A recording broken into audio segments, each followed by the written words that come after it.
I think that we are actually a 4-dimensional projection from a 3-dimensional filament. And the reason I think that is for a very technical reason.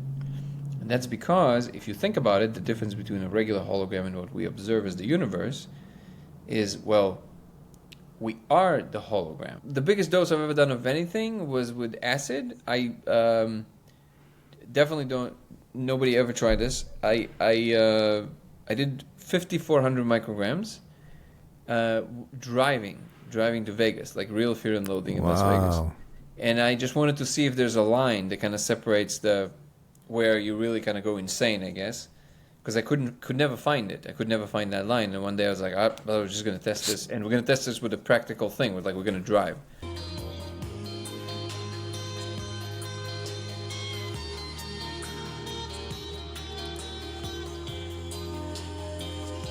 Hello, all beautiful and courageous people all over this magical, wonderful planet. My name is Robert Canis, and this is another Beyond the Courage podcast. Last week, our guest was Lubomir Arsov himself, the creator of Modern Odyssey in Shadow. Some people say that this is the most important video in the internet. A lot of people actually say it. Superbly conscious and very wise persona. And I gotta admit that at the Beyond the Courage we are very lucky, because today we have another beyond amazingness guest, and a lot of people start saying that your discovery is it could be probably the most important discovery for humanity. Our guest today is Danny Goler, and we'll be talking today about that huge, amazing discovering matrix code, reality code in the ether. How are you doing today, Danny? Doing amazing. Thank you for asking. Oh, one thing maybe I should have told you this before we started cameras, but I forgot.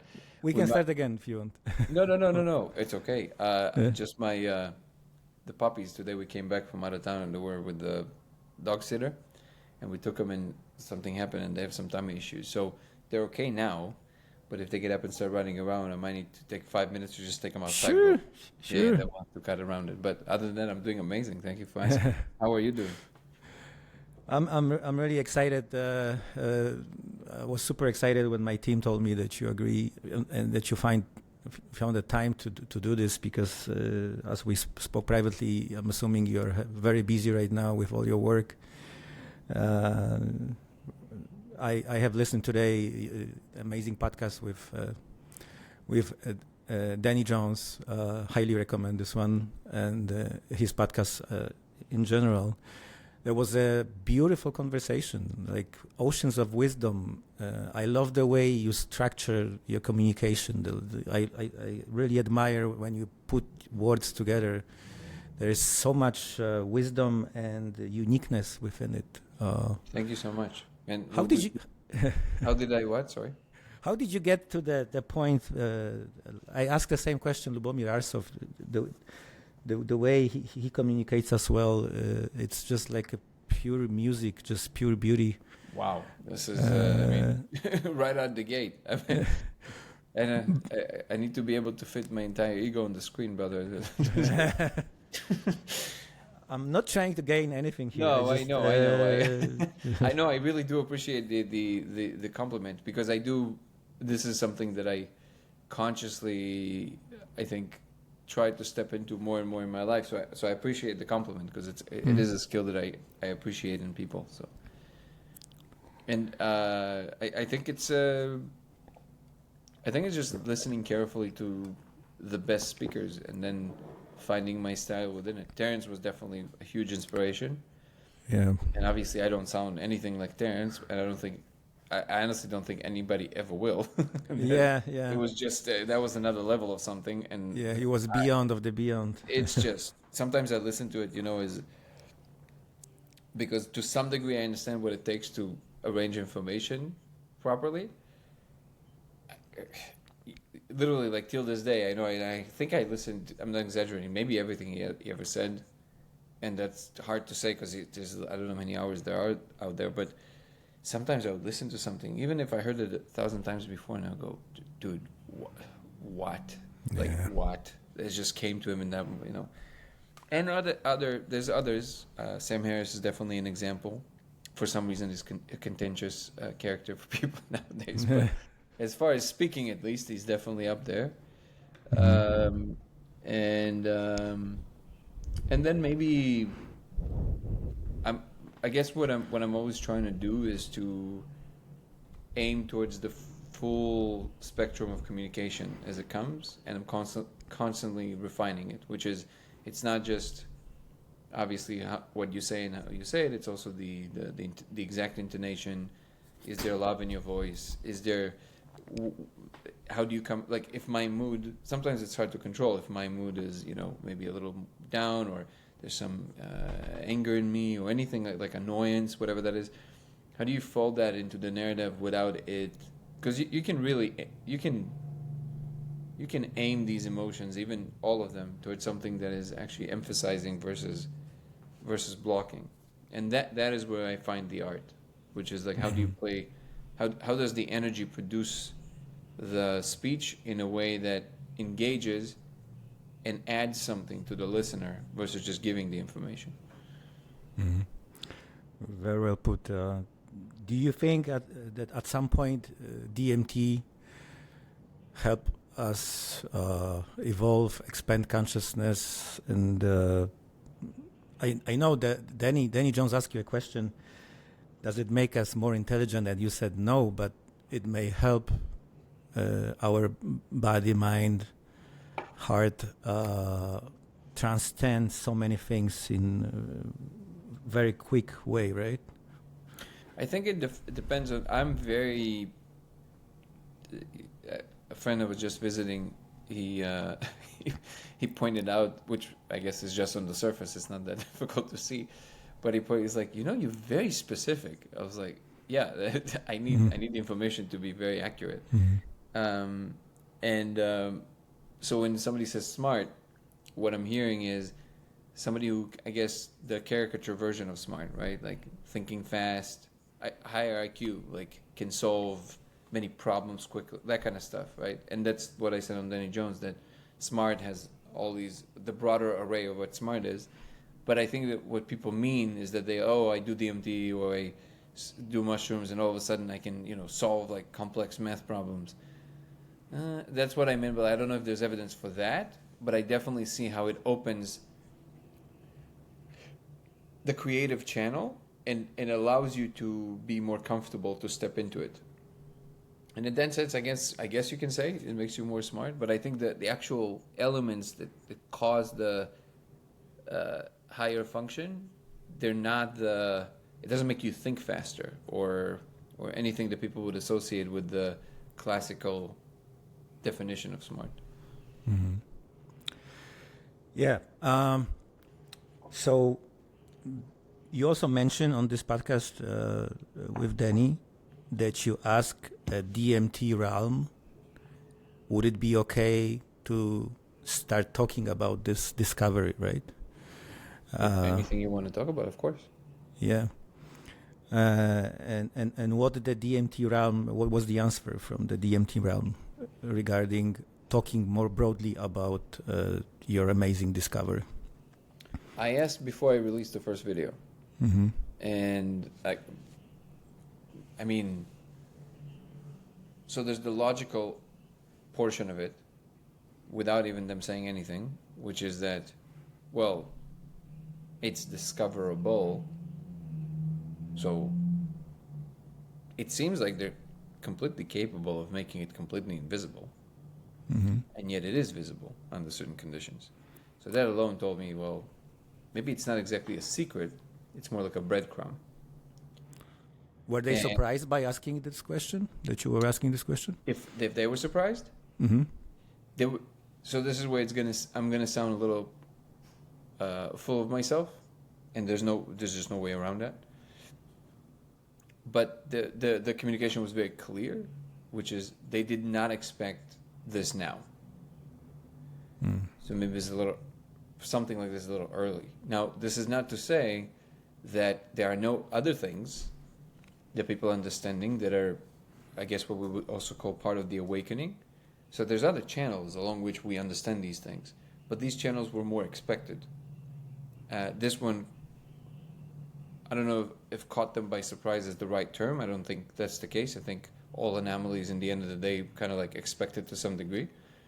But it seems like they considered this to be to some degree unlikely at this point in time. And then it kind of happened. Now that's a little surprising to me because I was definitely guided there. I was definitely getting these strong pulses of intuition that felt external in crucial moments that made me look deeper, that maybe without which I would not look deeper. I don't know. So it seems that's why I'm surprising to me, because it feels like somebody at least was definitely going like, yes, look there, kind of thing. So, but the thing that mattered to me in that instance before the first video that I put out on the subject, maybe 3 years ago now, something like that, is how does it feel in my body when I'm trying to bring about the public communication? And it's not a binary. It's the specifics, what you say, how you say, all that stuff, and then how it feels. And one of the guiding principle is if it feels like there's a lot of too much, like a closing in your body, it's probably not the right thing, right? It's almost like you start saying something to someone, and all of a sudden there's a tightening, and that tightening feels like something, and we usually won't ever, in the modern world, we don't consider these kind of things as real ways to assess information. But I discovered this is a major way by which this space communicates with us. And again, to some people it's very obvious because they're much more intuitive naturally. I'm much more cerebral, so to me this whole idea that understanding something with your body is for a long time was a foreign concept to me. So that's maybe that's why it stood out to me. But it was definitely the second I started talking, the way that I recorded the video, it just all flowed. Everything just flowed. It was like all flow. So I took it as a sign, first of all, just by itself, that absolutely this is what's supposed to be happening. It felt very natural. And also, I don't remember if it was right after or right before, but it was like definitely like a checkmark moment. They then answered my question directly. So because before, there's a lot of answers they answer. There's a lot of questions they answer quite fast. I always describe, maybe you heard me say this before, I describe it as a very rapid hot-cold game with your conjectures. So you think of you're like, oh, you're telling me that something, and then they see what you're trying to ask, so they just nudge you towards yes or no immediately. They just go very quickly. And every time I would ask, because there was already enough things that were showing me that really pointed to, no, like this is, you're a software. This is yes, this is it. And actually, funny enough, because originally when I was first faced with these little, I wouldn't even say hints, they were pretty in your face. It's just that I think your psychology takes some time to catch up. It's almost like it doesn't want to accept it. So then I would re-ask again and re-ask again and re-ask again. Are you simulating the space? Because it seemed not unlikely to me. It seemed too on the nose. It seemed too, oh, that's it? This is the big secret? Like I felt like there would be something bigger. I don't know. Like I felt like there would be something bigger than that.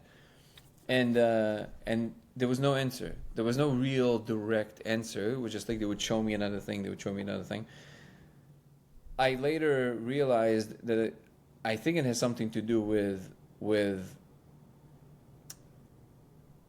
not falling apart. Like I think there's a certain readiness that they kind of needed to observe in an individual to be able to say something like that so directly.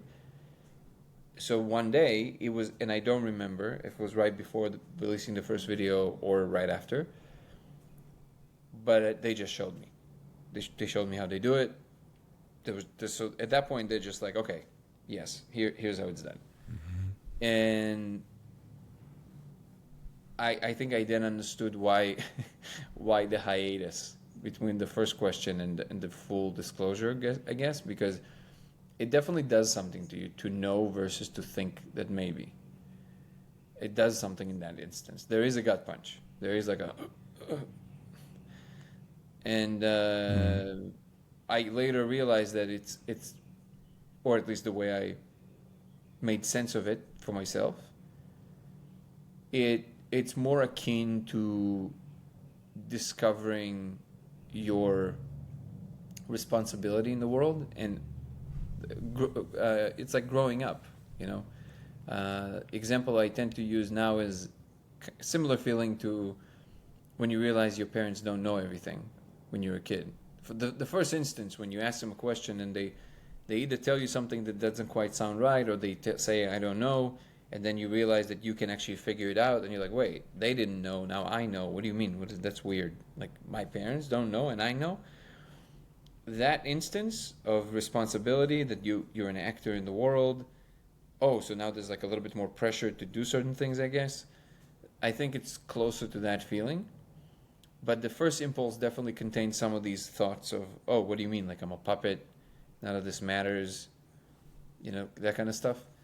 And to that, too, I realized that the answers to all these questions is no. First of all, you're definitely not a puppet. The only thing that is simulated is the environment, not the outcome. And you're a complete black box. Not in terms that they can read a lot of the upper layers of what you would call decision making that you are going through before your state zigs versus zags to then deliver a particular outcome. And they can obviously observe your behavior. That's the symbolic representation of whatever is going on inside of you as it's expressed in the larger matrix. But they can't see the part that has to do with what we would call free will. We're going to leave aside for a second that the concept of free will doesn't make any sense and can't make sense, and so it definitely doesn't exist. But the degree to which we perceive it, what we call free will, that column of it, they can't touch, see, and that's also one of the points of the simulations, which is that you're a completely free agent, just like we imagined before. The only difference really in functional terms is that outside of the laws of physics, there's a larger computational world, and that world dictates our laws of physics among many other types of laws of physics. And this idea is not new.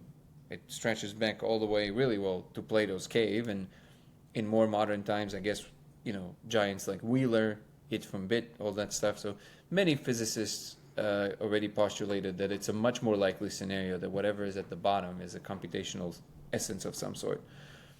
But I'll be honest, when you face that, when you truly know, I always say, try and imagine yourself being Neo actually waking up, you know, in that instance. So even if you don't have a giant bug coming and putting a thing on your throat, there's still a jarring moment there. But it's definitely not something that I think is in a negative vein. I think we're supposed to be understanding this right now. We reached the stage of the end of our infancy as a civilization. We're no longer teenagers that get to say, oh, you know, we're just rebelling. Well, we kind of reached the stage of, you know, if you're still at home at 18, 19, that's fine. If you're still home at 27 and you're using your parents' credit cards all the time, then your mom kind of starts going, I think it's time you take some action. Smoke DMT, that'd be a good idea. Smoke DMT, yeah. Or understand that you have a role to play. You're not. Yeah. Get off. me and Dad want to relax for a little bit, you know. And I think it's really what's happening, and obviously it's a lot more complex because we're talking about entire civilizations and order of things and all that stuff. But it's very similar in terms of I guess trajectory through the evolution of a species, and as mapped onto, you know, how we know evolution happening to us personally. So they just straight up showed me. And that's by the way, that's also where all my conviction comes from. Somebody recently asked me on one of my daily lives, they said, I don't understand where your confidence comes from. And it was a very genuine, like it wasn't like a in your face kind of comment. It was just a very genuine, I truly don't understand where is this confidence comes from. And I had to think about it. I think it has to do with the fact that, well, they literally showed me. So I'm not guessing. So the laser is a secondary thing for me. It's not even, it's just the only thing I can kind of show people. And it was pointed out to me by many people that I appreciate and love, including my fiance, that the code, if you just see the code, people that saw the code, they kind of say, I mean, it's crazy. But I don't know if the first thing that would come to my mind is that means we live in a simulation. And I had to really think about it. I was like, I think they're right. Because I think my conviction doesn't come from the laser at all. It's almost like I have a cheat. I'm seeing behind the veil directly. So then it's easy for me to say I know what it is. And then the code is just maps on perfectly to what also the rest of the stuff that I'm saying. So it matches a much larger data set. And for people who just see the code, they just trying to make sense of it in almost like as a unit. It's like, what is that? And then just look only at that.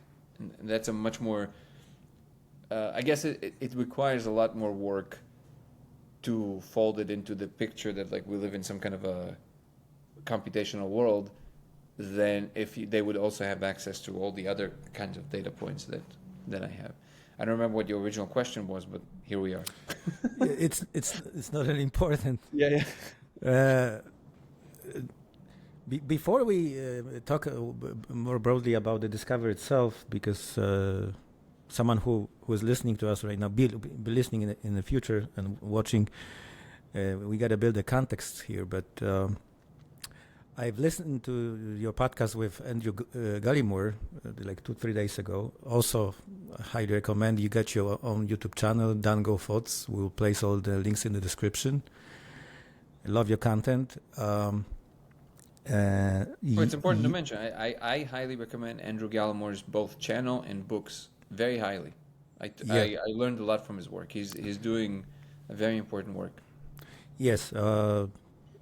Andrew Gallimore is a scientist who is studying DMT. I love his work as well. He's on our guest list. And when you talk to him, you mention ayahuasca and what's ayahuasca is about, that this is like a human spirit. The human channel, I think, yeah. Human potential. And then you mention, then you put in a very beautiful way, who is ultimate father, and you said that ultimate father would be a persona when you go all the way, you push full throttle up beyond the limits, and you make all the mistakes, and you cross on the bar, and you won't be able to hold it stable. That is when the father will just, I got you. And when I heard this, such a beautiful statement, because in my life I pushed a full throttle a couple of times. I've been in coma a couple of times. Whoa. Doing some huge doses of Amanita muscaria. I was telling the story to Lubomir Arsov when I died, a couple of times. And every time that father or mother just caught me just like this, like, remember the Terence McKenna quote, when you are brave enough and you jump into the abyss, that abyss is a bed of feather, right? You want to know something? Yeah, sure. That's my favorite clip of Terence of all time. Continue. I have a picture over there. He goes, Terence with this quote on the wall. You hurl yourself into the abyss, yeah, and you find it to be a feathered bed. That's the shamanic dance under the waterfall. Yeah, it's unbelievable. Yeah, and when you do this, that's why we named this podcast Beyond the Courage. The life is removing all impossible obstacles. Like the mind thinks, okay, that's not doable, that's not possible. This is just the beginning, right? And you are the first being who said life consciousness doesn't hold any secrets. No one ever said it before. You were bold enough, brave enough to say it based on your discovery. We just gotta be bold, have this courage, this strength within us to find tools and other things just to discover that truth if we are ready for it, right? So would you be some kind of, and tell our viewers and listeners about the discovery, like in the nutshell, because it's quite a long story, right? A long story. That's what the movie is going to be about, because it took years to figure it out. The punchline is that I discovered that if you project a diffracted laser, which just means a band of a regular laser pointer in front of which you put a special lens, well, it's not really special, but just a lens that breaks it in according to a particular distance, depending on the wavelength. So the lens is calculated to have the right slits according to the wavelength, and it just breaks it into this band. It's the same laser they use in the supermarket to scan barcodes, or the same laser you use, when you level something. It's just it's broader. And it's important because a laser pointer does not work for this experiment for some reason, and that's an important data point. Even if you expand it, even if you make it very wide, like a flashlight, it's still not going to work. On your channel, you explain how to build the laser, right? And there's a full guidance how to... Yeah, the best address for that is actually on our website, the codeofreality.com website. There's a page there of how to buy and make your own laser. We make them as well. I always make sure that I mention this. There's nothing magical about the laser we make. It just helps the project. So if you for you it's not a problem. If you purchase the laser from us, you're also helping the project. But it's definitely not cheap. So if your thing is saving money, you don't need to get our laser. You can just copy paste what you see. We give you the list, and you can source it from anywhere you would like, as long as it's the right specs. So it has to be diffracted. It has to be no more than 5 milliwatts.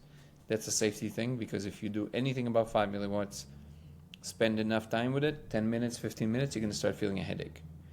5 milliwatts, you're good. You should be able to sit there and look at the projection of it for a very long time and without too many issues. And if you smoke DMT, which I'm assuming your audience will be familiar, you will see code running where you projected the laser. That's essentially the discovery. What is the dosage you recommend? Because you mentioned many times small amounts of DMT. That's also on the website. We have a full protocol. I'll talk about it, but if you decide to do it, make sure that you go through the protocol. We put a lot of work into thinking what each detail mean, and so there's no superfluous things in the protocol. And from prep to dosage is less about how much you do. It's more about your state. Because it's true that there is a bracket, like between 5 to 15, let's say 0.5 to 0.15, that will allow you to kind of be, depending on the person, in the range of still being in the room. You're not really sucked into hyperspace yet. But this is why I always recommend to do this with a vape pen, because it's easier to control the exact dosage. And people say, sometimes people, especially experienced people, they kind of push back and they say, well, what do you mean? Like, actually, it's less, because I don't know how much I'm loading. I'm like, yeah, but when you're loading, there's too much work involved between the rounds.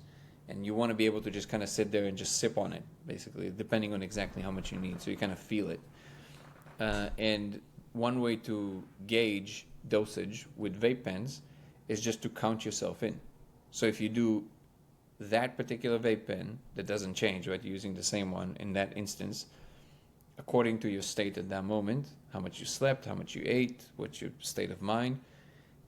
If you counted 3 seconds while you were inhaling, well, you know that, okay, now you have 3 seconds worth of whatever that was, and you see how it influences you, and then you can gauge there. You go, okay, well, I need one more of 3 seconds. Maybe I'll do one of 5 seconds. So it becomes more of a pedal versus a button. And that's why I recommend it that way. And obviously, you need to be able to be coherent and sit upright,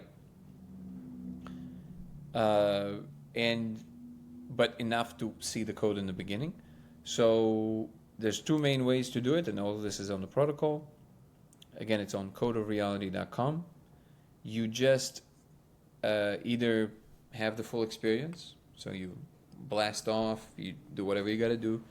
And I always mention this, make sure that when you get back, if you do it that way, when you get back, make sure that you listen carefully to how it feels, right?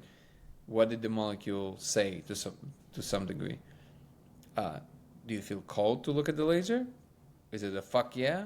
Or it's more like you just, whatever it is that you're going through, make sure you pay attention to that. Don't let eagerness push you towards places where you're uncomfortable, because DMT is a lot already, and especially if you've never done this before. First of all, always do it with somebody who's experienced, and if you've never done it before, I also would recommend to break it up. So not to do the laser the same day the first time you did DMT. Allow that to, you need to sleep on it, just in general. So one way is to do it that way. You go, you launch, you come back, and then you're kind of ready. You can go and sit in front of the door. You can use, amp up a little bit more, and just and you can follow the protocol exactly how we recommend.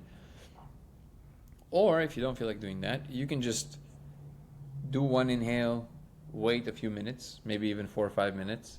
So it's almost like you went up a little bit, and then it kind of subsides a little, and then you do a little bit more.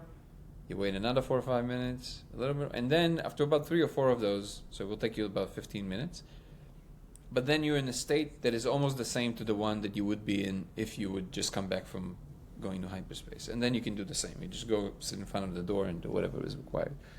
One thing we've recently noticed, and I don't know if we added this to the protocol yet, I, in the beginning, always recommend to look through if this is the wall, literally coming to the wall like this, like you're peeping through a window, because it makes it easier to automatically look through the laser, so to speak, through the wall, versus looking at the surface. It's not on the surface, inside in the z-axis, it's the whole thing, but you want to be looking inwards towards the z-axis. But I've recently discovered that some people, it depends on how they cast their attention. Some people, it's actually better for them to sit further. So if you tried for a while sitting really close and nothing happened, you really can't see any difference, step back. Go 2 feet back, 3 feet back, and just look at the whole thing, but try and look inside.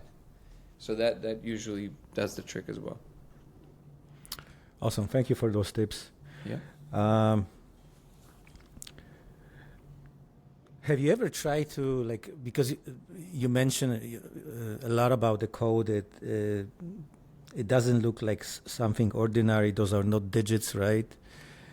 Have you tried to communicate with the code somehow? Using other methods, just eyes and decoding with eyes with those 5 senses. Somehow, using telepathy or some quantum processes or whichever methods we go beyond the mind. These are great questions, but that's exactly what's so strange about this code, that it doesn't belong to the family of things that would, after you see the code, it becomes clear that why these questions don't exactly map onto what it is. It's more like a regular observation. You don't need to look through your third eye or induce some quantum effects or work on your visualization skills. It's just there. Oh, baby. Yeah, but I ask this question, how can we understand what's the messages or Hold on. Induce potential change to it, you mean? Yeah. So it seems to be coding for something more what we would call objective, that is just there, and doesn't necessarily attach to what you're trying to do in your conscious observation. You okay, baby girl? Just going to it. So it seems like whatever methods would be required, they're more along the lines of kind of like a scientific method of try and create some physical perturbations around it, which is the next sets of experiments that I'm going to be attempting, which is playing with powerful magnetic fields around it in different ways, projected to very specific materials that have interaction with the electromagnetic and the magnetic spectrum, working with the holographic principle, so trying to create different variations of a hologram and see how we can map it potentially onto what's going, because I think that's what's happening. So I think the holographic principle is correct in physics. In short, the holographic principle is a lens through which we see other physical theories, and it seems to be the most promising frame at the moment. And essentially just states that the whole universe, all of it, is a hologram projected from a two-dimensional filament on the outskirts of the universe, which sounds wild, but it is actually one of the most accepted new models to look at physics through, even by very, very mainstream people, like I always mention Sean Carroll, because he's just in the habit of only touching subjects from a research perspective. On this podcast, obviously, he talks about a lot of things, but the things that he touches for himself to research, he only usually touches like the very, very central column, like the most mainstream things, and he thinks it's one of the most promising frames. And I think it's exactly right. I just think that it's slightly different than what Susskind came up with. Susskind is the physicist that both worked on and popularized this idea the most. He's not the one that came up with it, and I forget the name of the physicist who came up with it, but he's the most known person in that space to work with it. And so as opposed to being a two-dimensional filament on the outskirts of the universe that is projecting the illusion of a three-dimensional object inside the universe, I think that we are actually a four-dimensional projection from a three-dimensional filament. And the reason I think that is for a very technical reason. And that's because if you think about it, the difference between a regular hologram and what we observe as the universe is, well, we are the hologram. It's not that we're observing the hologram. Well, to some degree we also observe, so it creates like this extra layer of complexity because we don't know what consciousness is. But I think if you map it onto this very technical aspect of what a hologram is, when you look at a hologram, the third dimension is implied. It's not actuated. There's no actual third dimension of operation inside the two-dimensional filament. When you look at it from the outside, it looks like you can, if you could be inside, you could move along the third dimension, but that third dimension is just implied. It's not real, or it's not actually mapped on a functional level in the sheet. So what I think is happening is that the three-dimensional sheet on which we're embedded is space-time, which is three-dimensional, and the implied fourth dimension is time. That's why we can't move along. Yeah. That's why we can't move along that dimension, because it was AI actually doing this. Yeah. because it's implied. So there is no actual time. It's implied, just like the third dimension is implied on a two-dimensional sheet on the actual hologram. And I like this because it lends itself to experimentation in a very technical way.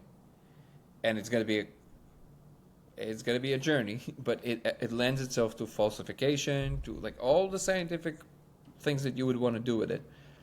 And one of my current favorite things to try now is to see what are we really exactly within the arrangement of a hologram.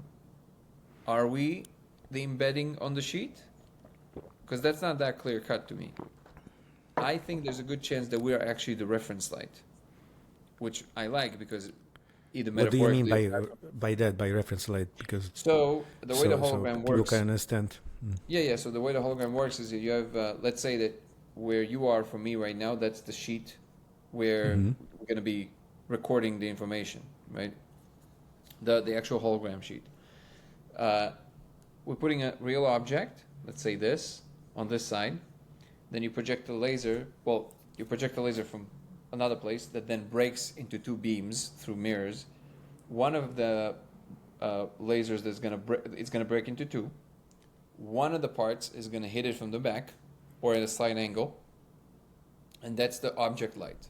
So that's the one that is kind of the same like you would expect in a photograph, where the laser would hit the light would hit the object, and it would register the peaks and valleys of the amplitude of the wave. So that's how our eyes work, basically, something Exactly. like that. Well, our eyes, it's much more complex because your brain is the one creating the interpretation through Yeah. world models. That's a lot more complicated. But in a photograph, that's how it works. You just have the differences between the shades and the highlights. Yeah, I just meant the optical layer, like the... Oh yeah. Yeah. Exactly. Hmm.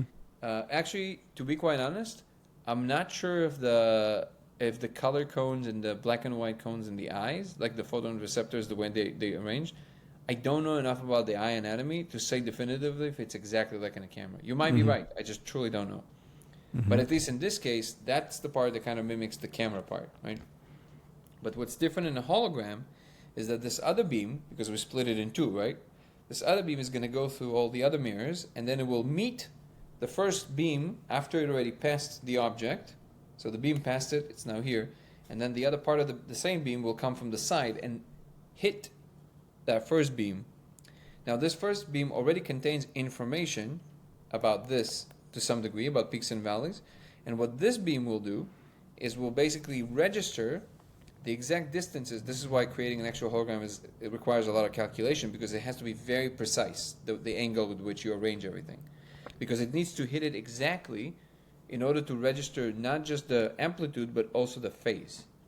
Like where does the phase different? And now you have two data points, which when embedded on the sheet will translate into three-dimensional information about every single possible angle of viewing this because of these two coordinates now that are embedded on the sheet. Now, the math of this is actually, it's not that simple to explain. I highly recommend 3 Blue 1 Brown's video about this, about the holography. Incredible. And he breaks down the math and the angles and all of it. And then when it's embedding itself on the sheet, then the sheet now contains the information from both lights, from both the beams, about this object. And then what happens when you see the hologram, now if you're going to be observing the hologram, it's going to be, in this example, in this way of doing a hologram, you're going to be on the other side of my laptop, like from the other side, essentially where you're sitting, like just back, okay? And then I'm going to remove the source light, the one that is hitting the object from the back, and the object, and all I'm going to be left with is the reference light from the side, and the angle with which it hits the thing, and you will see as if there's an object here. But there is no anymore. Like the object is gone. Okay? Because all the information that you need is now in the interaction. Now try and already start to map it onto what our reality is, right? Between the reference light and the sheet. That's all the information you need to create the illusion of the three-dimensional space. So what I think it's possible is that we are this reference light. The physical body is on the sheet. Whatever our perception of ourselves and everything else is already the physical, right? So it will be on the sheet, which is space-time in this case, the bulk. And our reference and the consciousness is that light, right? Is that reference light. And I love it because, in spiritual circles, we love saying that, we're light. And in this case, we're like, literally we're light. Oh, wow. Right? So it's like, so you're the reference light hitting the bulk, the space-time, which is a real thing, by the way. So it's not that it's all, all just like, all spiritual in the sense that people kind of like to imagine it. There is something there, but that interaction is what causes the world to appear. And then, by the way, maps on perfectly to not just what we understand about physics, but also to a lot of the stuff that we understand from a spiritual perspective. It starts to kind of play on this very interesting court where we start to truly, from a technical standpoint, trying to map both onto the situation, because in this way you can explain a lot of things that science at the moment is not even open to, because it cannot even see a way to potentially fold it into in a logical way, like manifestation, because now you're literally saying your perception, you're the reference light, the angle with which it hits the sheet has a lot to do with what in fact appear on the sheet actually, like the way it appears, right? So events would be dictated to a large degree by the exact angle of that of the reference light. And this is a wild one, and again, full disclaimer, now that I've had the conversation with Galmo, I want to make sure that if scientists listen to this is full disclaimer. This is now I'm going to like super let's just play. I'm not saying that I think that's the case, but another like fun possibility, just like there's little points of light that are hitting through the sheet, right, and going through to you to see the whole picture from the other side. What if, big what if stars, and really all sources of light, but stars are kind of like major ones, are these points of light that is basically a representation of the penetration of the source light coming from the infinite other side as it expresses itself inside of space-time, and the projection of all this light together with the reference light is what the entire world. So that might actually make sense of even astrology, because the position of these points of light, the position of stars, literally dictate the outcome of the physical events that then take place, because it was exactly where it was. The location of them actually now this is obviously highly speculative because there's so much involved in calculating these kind of things, but I like this domain because we can start playing with some things that scientists will be okay with because they're falsifiable. You can test them, you can make predictions, all that stuff, and you start incorporating some spiritual elements. So imagine if we would have science that would incorporate the journey of the soul and like what is actually happening with consciousness, the way it evolves, like all that stuff. I think that's where we want to be aiming in general, and it's fun to play with these ideas, at least even though it's obviously in its diapers, but I think we need to start thinking along these lines at some point, and I think this is a good time to start doing that. I love that. Amazing. I love your open-mindedness and the way you talk about it. You mentioned that the code itself is extremely superbly sophisticated. Like it knows the environment knows how to cope with it, right?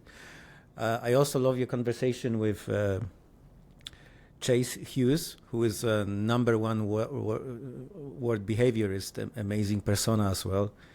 He was so amazed by the experience that he invited you to his house within like 24 or 48 hours, right? Mm-hmm. It was that strong magnitude. And there is a lot of doubts about your discovery, but he did that experience, and he said the code is just there, right? It is there. Everyone is seeing the same thing. No doubt about it. Chase is a great example because he's very matter of fact, because he has to be. And he's also a scientist, right? He's a scientist. He's open-minded for that, right? For the dialogue. Scientist, open-minded, but again, I would even say that his credentials as a interrogation expert are even stronger than the scientific credentials, because in order to be an interrogation expert, you need to be the most no bullshit you can possibly be, because you're talking about very complex systems, other human beings, trying to fool you. And you are the expert of never being fooled, because you see all these little tells about this particular behavior. Yeah, but all the body language, all those details, right? Everything, yeah. And the context of every single thing. Sometimes it's the spacing of the words. It's that space is infinite. And so first of all, that ability is universal. It extends to other things, not just to humans. It's just this level of critical thinking extends itself.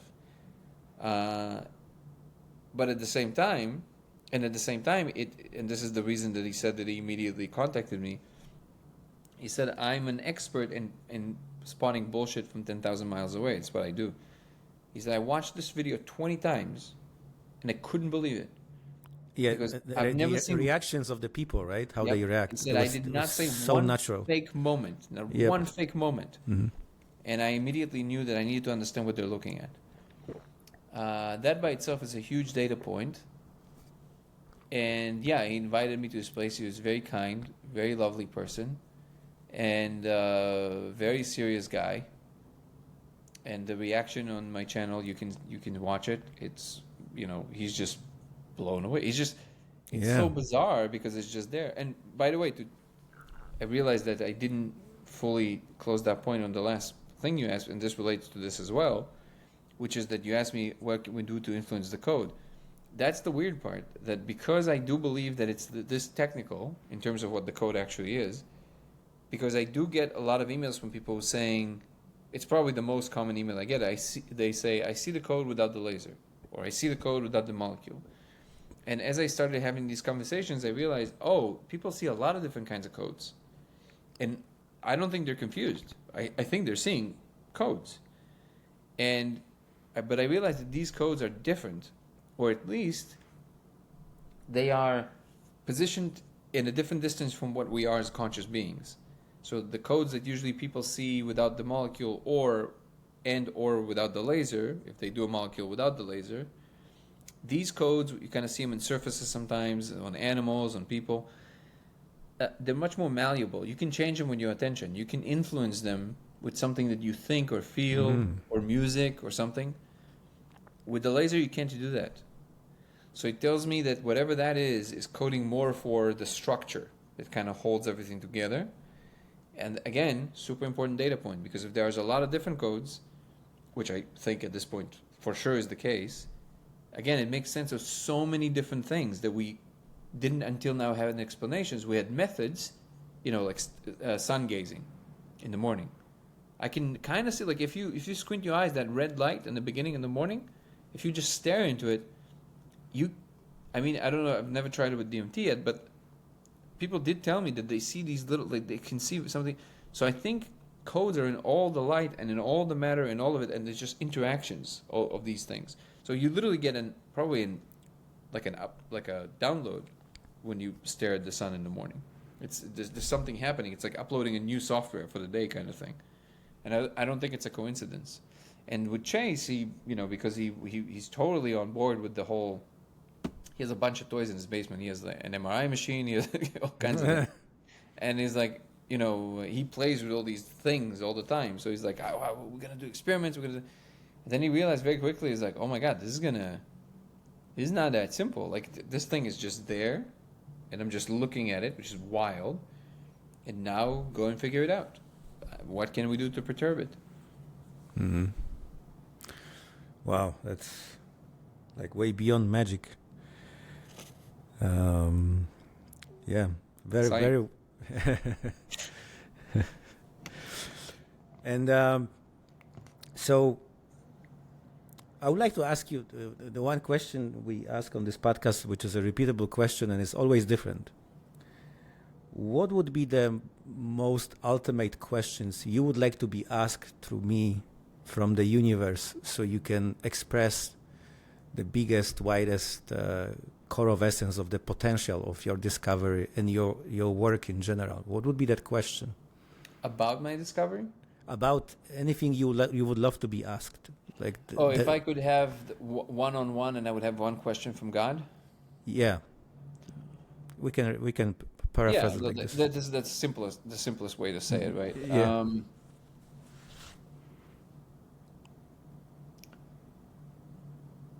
It seems it's based on something that it seems to me first, so I'm not even sure that is necessarily the case.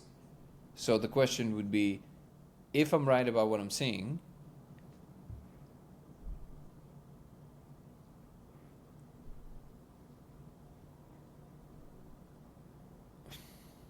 see, every time I think of the question itself, it's like I kind of know the answer. So this is usually a very challenging question. It is because I think I know the answer. You know the answer already. Yeah. Okay, that'd be very original, unique. Let's ask the question which already know the answer, and let's share it with the collective consciousness. Maybe people are gonna love it.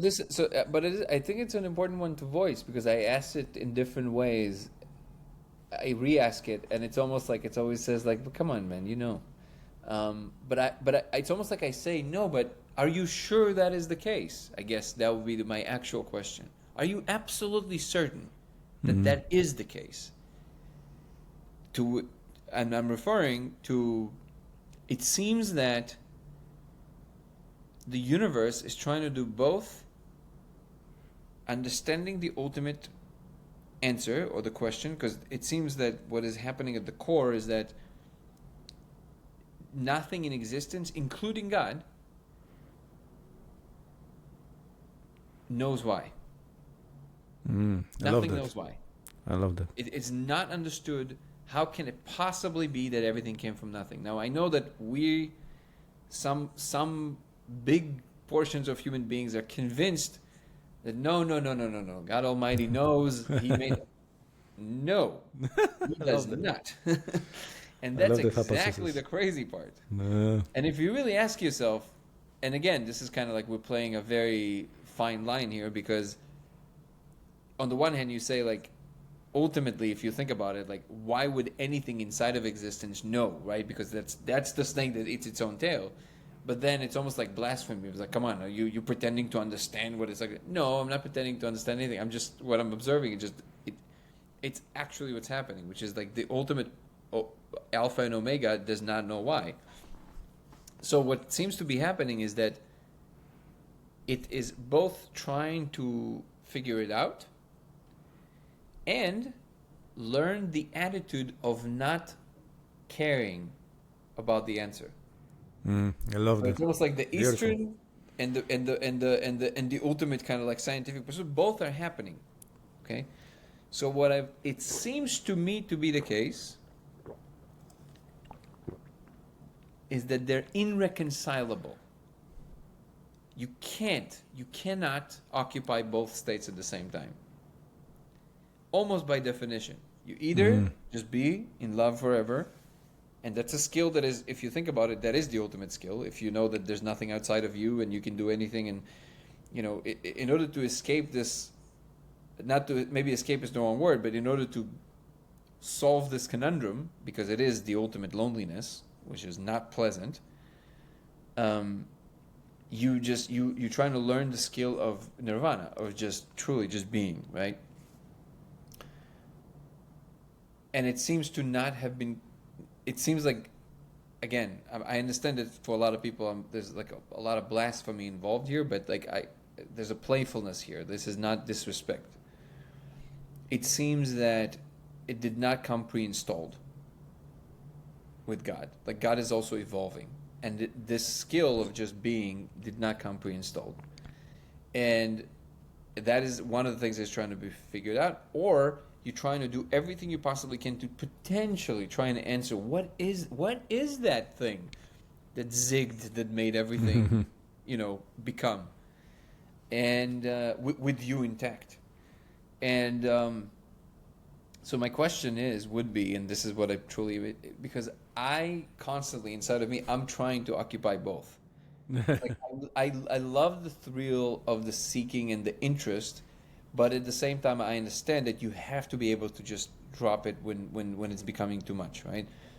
So the reason that I'm saying that I think I know the answer is because ultimately, if you're talking about the ultimate thing, it does not have the privilege of unfolding into anything. So the reason that it's fun for us is because there seems to be an infinite process involved that we can always be a part of. It's like the infinite ride, and we're just like, we can always go forever, and it's fun. But if you are the state of consciousness that is everything, in fact, you don't have this we forever, because you are the we forever. There is no out there for you. And that is a different state, by definition. It's everything and that, and they're different. And when you're fully it seems like maybe the answer is that's why they're irreconcilable, because you have to pick one. If you try to do both, by definition, like when you do this doesn't matter. So why would you even, right? And on the other hand, when you get into this infinite seeking, it immediately takes you away from the ability to just be. So it's almost like a paradox. Like, you can't actually have them at the same time. But I don't know why. Maybe it's my stubbornness. Most likely it is. I almost want to say, come on, man, like, or woman, can we try put them together? Are you sure that it absolutely does not work? That would be my question. I get what you're going with this. I love that. It's a pure madness and coherence in this. All together. Can we have madness and coherence together? But also, you mentioned that based on your discovery, you think that we are living. It's an idea that we are living inside the black hole, and outside of us there is higher civilization, which is also us. We are AGI. That's where we're going, and it's watching us, and also we have this free will and doesn't know the outcome. And the game is so fascinating because from one point, as I understand it, they created us, we created ourselves, and also no one knows where is it going. And it's a huge learning, and like Alan Watts said, the universe is playful, right? Is it all about... I think it's everything. So I think Alan Watts was very, very optimistic there. But if you think about it, it is the universe. It contains everything. So yeah, I would like to believe so. But there's everything out there. And I think that pretending that it isn't is also a little childish. And by the way, it's also part of its beauty. The part of the glory is that it contains all of it, right? And but yeah, so first of all, the black hole idea is actually basically the holographic principle. So what I explained, which is that the external filaments of the universe, essentially we're inside of this giant black hole. And yes, then you have this cosmic evolution of, universes giving birth to baby universes through the black holes, and it reshuffles the rules a little bit, and you have like almost like a natural selection and mutation, and the new universes have slightly different properties. It's actually a really neat idea. It lends itself to a perfect explanation of everything, to be honest, from a physical perspective. But and it seems that it also tracks with the whole allowing infinite worlds to evolve, and then observing, is there any common denominator between all of the beings everywhere, no matter how different the conditions are? Is there anything that is the same in any way? Which is part of the attempt to answer the ultimate question, because if there is, that would definitely be one of these things that points to, here's the hole in the donut. Here's that one thing that always repeats no matter what. Here's that one thing. What is it? We don't know, but together, with all the worlds combined, we're all pointing to something. What is that something? That's the attempt. While at the same time, within the tapestry, everything is also trying to learn the skill of just being, which is again the more Eastern choice, what we would call Eastern tradition on Earth. So it seems to be the case that it's just unfolding into these infinite worlds, and part of it is also basically it's almost like the ultimate green system, because there's a central code, which I believe this is either it or a part of it, that runs in the middle, and then when civilizations become advanced enough, they discover it and they go, what is that? And it's the universal tapestry, the universal wall, and then they learn how to utilize it to attach themselves to the universal infinite layer of existence. So they are limited. Then when they reach a certain level of discovering that, they have the potential to start playing with infinite energies, infinite computational power, infinite storage, because all the layers exist on top of one another. And the beauty of computation is that you can technically, if you have something that is Turing complete, you can simulate, you can compute anything. So if the second you have a Turing complete machine, it can compute everything else. It's the perfect fractal, right? So then you can, if it is working this way, the second you touch on this universal layer, you can start utilizing it to then build your own worlds. So now we wouldn't be able to build infinite worlds just by thinking of physical matter. We can get better and better at it and build like more and more sophisticated, realistic worlds like we already are doing. But if we are talking about like creating new worlds in which there are conscious beings and all that stuff, we won't be able to do it until we understand whatever the universal code is. So when civilizations get to the point where they start to understand it, they start utilizing it. They don't necessarily know who made the code. That's other layers. But they can start playing with it just like we play with the laws of physics. And they start making infinite worlds, and they can borrow infinite computation and like in Rick and Morty, literally. You make a universe to use some of its I power. love Rick and Morty. Yeah. Love that. And it just goes on forever, and it serves a purpose. It serves a higher purpose. So, and it seems to me that when a civilization reaches that stage, there will be a protocol that has to be there. It's like a safety mechanism that will come in and check. Because the knowledge trajectory is not always coupled with the wisdom trajectory. They're not always the same. And so the system, it's almost like it would go and look at you and say, okay, I see that you started figuring this thing out, but what are you doing with it? Like, what kind of species are you? Because you're about to discover infinite power and infinite computation. So if you're out of control, sorry, no entry. we can't afford this for the whole system, right? Yeah. And the rule is, because like I said, you're a complete black box, they cannot control you by definition. It's one of the reasons for the simulations. If they can control you, it introduces bias into the system. It ruins the whole thing. There's no point then. Interventions are very rare because of that, because you want to minimize any kind of influence. You just want things to unfold as naturally as possible, to point to that thing that is potentially answering whatever that is in the middle of existence. But I feel like what happened to us is a little bit disheartening, because we were one of these, a little bit too of a rambunctious of a teenager, and they're like, whoa, like you have everything. Why are you still unhappy? What is happening? That's a great question. Yeah, and then you're gonna enter this space with this anger and yield the power of infinite computation and energy? We're not so sure. Yeah, we're not gonna let you in. They might need to pull the plug on you. Yep. And I think, again, I'm always very careful, because I know we're not playing here at this point. I think, and they'll let me know if I'm wrong about this, but I think we got another chance.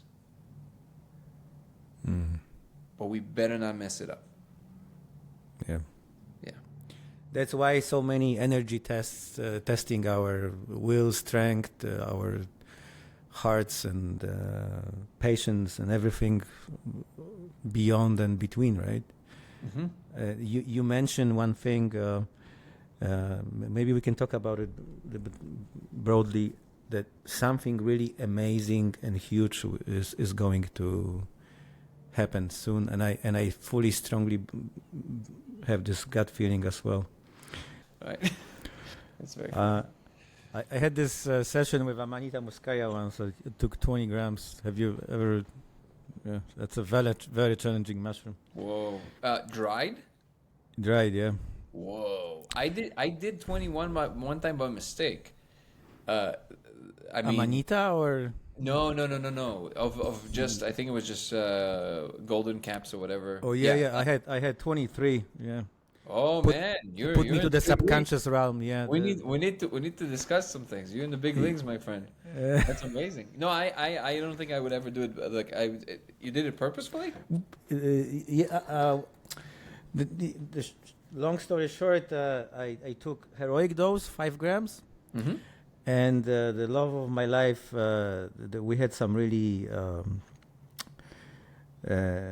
challenging conversation, and it pushed me to the point when Mushroom told me, you got 23 more grams, and we think it's a good idea that you will eat all of it.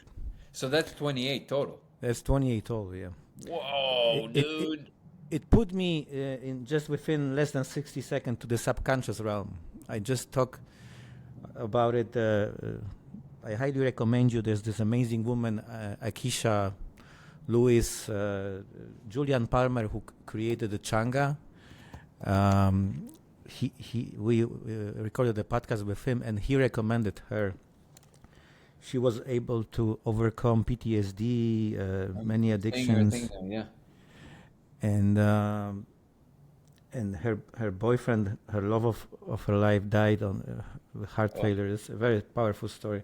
On a what? He died on a heart failure. Oh my God. And I was telling this story that it put me to the subconscious realm, and we were talking a lot about this subconscious realm. She has a huge knowledge knowledge about. She'd be a great guest for your podcast. Yeah, she looks really, really cool. I might actually have her. She's in the She US? has a huge, she is living in Texas. She's got an amazing school. I'm trying to move as much as possible to only in person, but if she's in the US, it can be really relatively easy to travel. I was so astonished by her knowledge and level of consciousness. We just recorded a podcast this Saturday. Thank you for the recommendation. What was the first guy you also mentioned? Julian Palmer. If you want to have a really amazing guest on your podcast, I can network you with him. What's his name? Julian Palmer. Wait, why is that familiar? Hold on.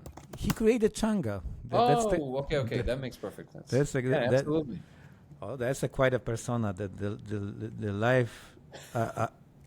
He be probably the amazing person to introduce to your discovery. Yeah, it's interesting with Changa. It didn't work that easy for some reason. It's strange because it works with mushrooms and it works with Aya, but not with Changa. Or at least it's harder to see on Changa for some reason. Did you try to see it on Changa? Yeah. And doesn't work. Is it? Not that it doesn't work. It's a different frequency, or the code is still there. It's just it's not as coherent. So it's almost like there's like a. But then again, the Changa that I tried when I tried it was also laced with weed, which I personally don't like, especially not to mix those two. Yeah, I don't smoke weed at all. It doesn't work on me. I think that the vibration of weed is too low compared to mushrooms and DMT. It's very dense. It's very in the body, and people who think with their bodies, it really, really resonates with them well. Like Joe Rogan, that's why he built such a good relationship with it.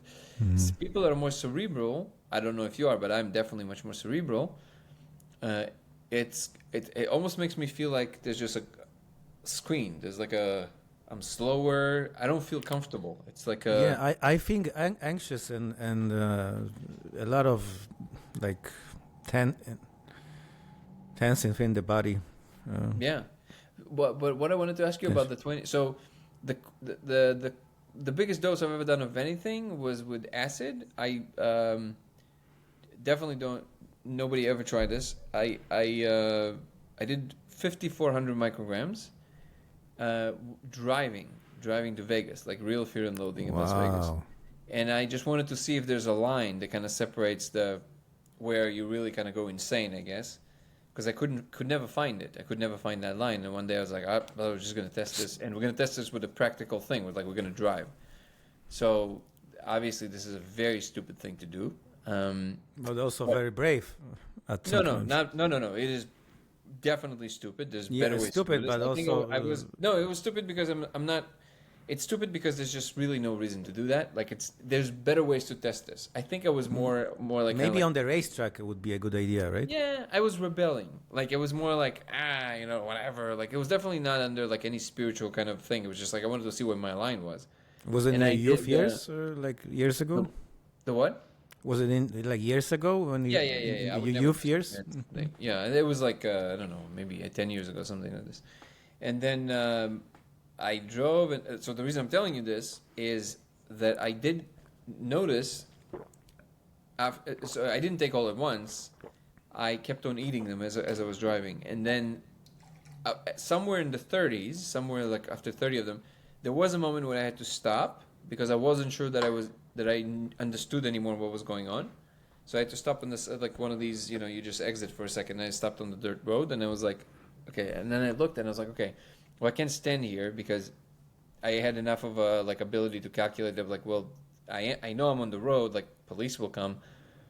So then I'm not supposed to be parking there, and I don't have enough in me to go look for a gas station or anything. So I was like, fuck it, we're just going to drive. And then I kept on eating them, and what I discovered is that attention is everything. So then I basically focused on my knuckle. I did switch hands, but every time I would switch a hand, the knuckle on the hand, and the distance between it and the line of the lanes.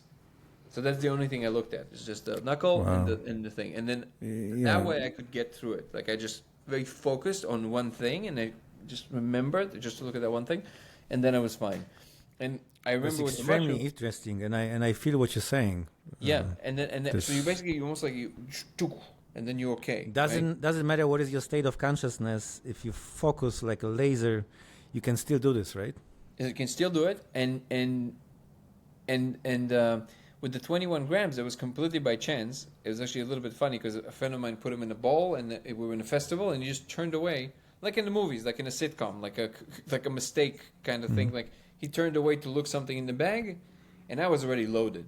I don't know how much acid I did in K. I don't know what else I did, but I just kept on eating them from the bowl.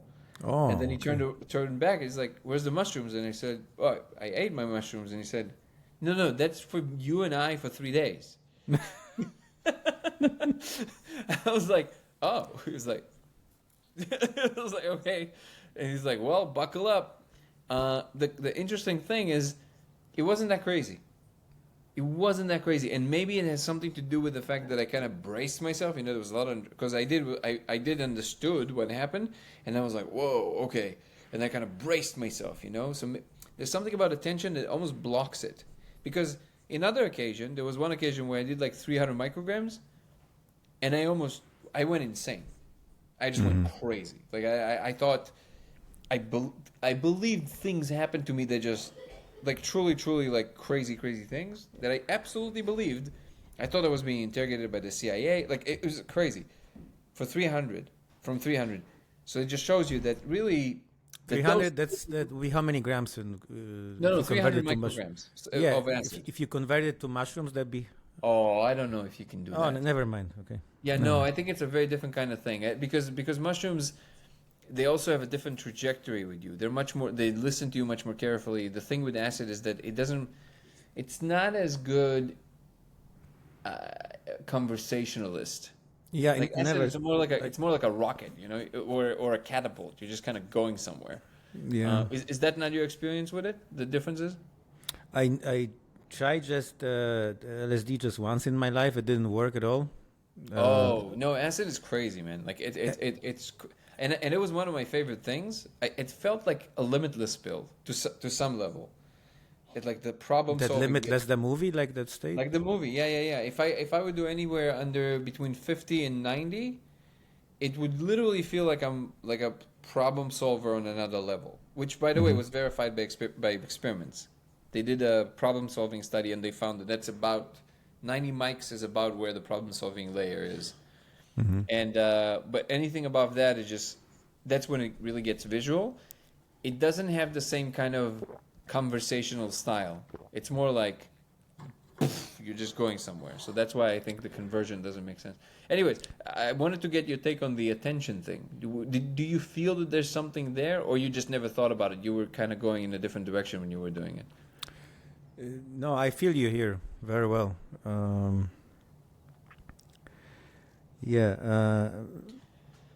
But before I answer, if you want to have a great guest on your podcast, also I highly recommend Lubomir Arsov, the creator. Have you seen In Shadow, Modern Odyssey?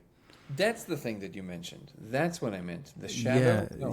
That's what I was asking you about. The shadow? He is just like beyond of scale of... Can you tell me the rest of it so I can find it right now? The shadow and then what? Modern Odyssey in Shadow. Mother and... It got 7 million views. Okay. 1 second. Superbly powerful. The most amazing animation I ever seen. And there's another one called Kingdom he released this year. Yeah. I don't know if I'm finding it. If you can send me the link, I would really... When we're done. It doesn't have to be right now, but I would really appreciate it. Yeah. Yeah, we will. I will. Amazing. Okay. Yeah, I've just... but also, it's interesting. You have such a beautiful spirit, and then you want to shine the light on others all the time. You did this now 3 times. I asked you about you, and you point me to other people. And maybe you're doing this on purpose, and that's okay. But I would love to explore a little bit more about you, and when it feels comfortable, when it feels right. I'm trying to work with my ego. Don't be focused on me. Just I love help people, and that's also a form of ego, brother. And you know that. That's also a form of ego. Oh, I agree with you. Yeah. I work a lot of pro bono. Pro bono is also ego. And, in the end of the day, we do things because it feels good, right? So it all comes down to feel good. Yeah. It all comes down to feel good. Yeah, There's just one purpose. I mean, don't get me wrong. There's a big difference between working deriving pleasure from helping others and deriving pleasure from hurting others. There's definitely a big difference there, but there's still like I had this. Sorry, I'm taking this little detour, but I think it's important. No, One just of go the ahead. things that I always get a pushback from people is this idea of okay, are we going too far with things, right? And I always say, look, in the How end do of you the define day, too far? How do you define exactly, too? Yeah. exactly, and there's certain things that people feel kind of, oh, are we flying too close to the sun, right? My take on this is always, look, there's nothing else in the multiverse that is experiencing exactly what you're experiencing right now. Nothing. Nothing knows exactly what you know from where you're sitting right now. And it almost puts the whole very humble move we tend to make, especially in spiritual pursuit circles, in which we say, the more I know, the more I realize I know nothing. Which is bullshit. Because of course you know something, right? And that, it's almost like we stretched the humility to the other side to absurdity. Because nothing in the universe ever asked you to know nothing. In fact, the universe wants you to know exactly what you know. So the thing that always makes sense to me is that, yes, you know very little in comparison to the full picture. That is absolutely true. But the thing you do know, not only that you need to stand on it firmly, you have the responsibility to do so. Because the universe exactly brought you about to report the exact thing that is happening from your point of view. And it has nothing to do with hubris. It has to do with the connection to what the whole system is doing. That's always my take on it. And I don't know, I find it very helpful when it comes to these moments of, like, is it too much? Is it too far? Like you said, how do you define it?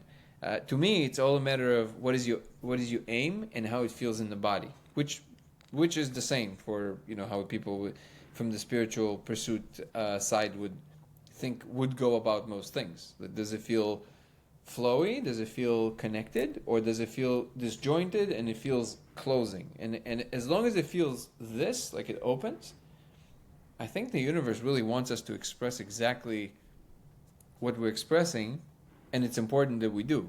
That's always my take on it. Mm-hmm. I love that.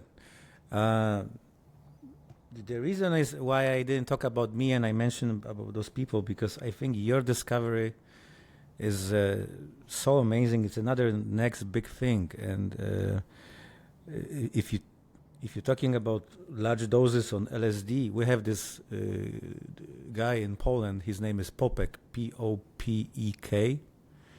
He's a very well-known persona. He's a musician. The craziest person probably alive. When he was 16, he's a rapper. Yeah. Oh, he looks insane. he was the first person alive who got his eyes tattooed by some Australian tattooer. Dude, he's a hardcore. You can see that. He lost 30% of his sight because of tattooing his eyes. Jesus, man. He's been taking drugs and drinking for 20 years. Now he's sober for 7 months. Maybe you can invite him to be a guest on your podcast. Again, I'm trying my best to do everything in person, but everything is on the table. If I have to travel, I'm pretty sure he will fly over to California. All right. Amazing. The level of his suffering and like an inner beauty, fragileness is just the way he can talk about his life. He said, I made all mistakes. Like you mentioned, you full throttle and then the Holy Father catch you, right? Like when he was 16, he used some extreme doses of LSD. He ended up in coma for 6 months. And they wanted to disconnect him from the machine, but because he get to the UK on a false passport, they couldn't find his parents. That's what saved his life. Wow. And when he got out from the hospital, he promised himself that he never ever will take LSD again. He got out, within 24 hours, he doubled the dose and ended up in coma for another 6 months or a year. Jesus, Can you imagine that? Wow. Wow, man. Yeah. That is wild. And finally, he because of his kids and his woman never gave up on him. Everyone gave up on him, just not his woman. And because of the kids, he finally that strength to get out of drugs. And he never tried psychedelics because he's so scared of it. But maybe something can change that, you know. Yeah. Wow. I really love your style. You accentuate others' light really well, but that requires you to see that light first. There's this very beautiful quality to you. Thank you. You see the true qualities that actually matter, both to people and their actual value, and that is actually not a given at all. One of my thank you for kind biggest, words. Yeah, one of my biggest emotional triggers is when somebody manages to see somebody truly. You know, it's these moments in films where there's this genius savant musician that plays the piano and he can do things musically that most people just can't possibly fathom or understand. So they just hear the pretty music, but they don't really see what he's actually doing there, right? And then imagine in a situation like that, there's going to be some other genius musician who's sitting on the other side of the room, and when that person does that extra thing that he knows or she knows, nobody can actually enjoy. So it's almost like so lonely, right? It's like, I'm doing this incredible thing that you will never understand, and yet that one person sees from the other side and he looks at him and it just gives him a glance and go, wow.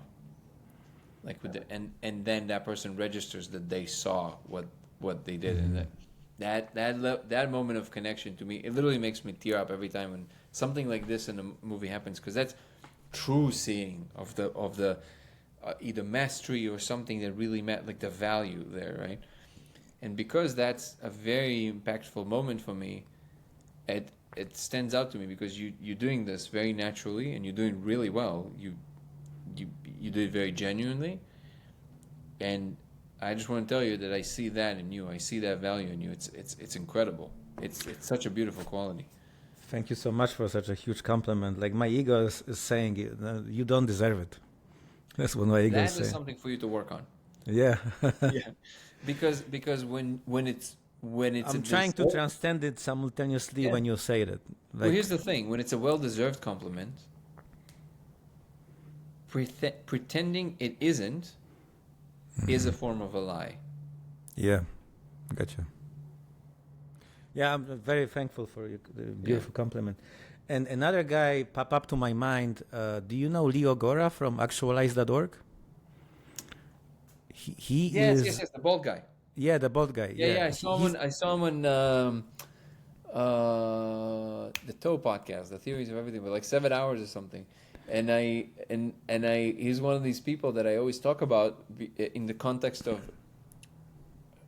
expression, because when somebody can say everything he's saying, but it wouldn't carry that weight, it's because he's speaking out of that place for real, that he carries the frequency and the energy of the truth of that. And that's why it's so impactful. And I was just mesmerized by some of the stuff they say. Yeah, he's extremely, like, he's beyond bravery, and he's got a really big channel, over 1 million subscribers. Maybe he's a good persona to popularize your work, your discovery. And also he mentioned, he was bold enough to mention on his channel, he's been doing 5-MeO DMT live on YouTube. He's crazy as, and he was bold enough to say that we are a God and we are here alone, because you refer to loneliness.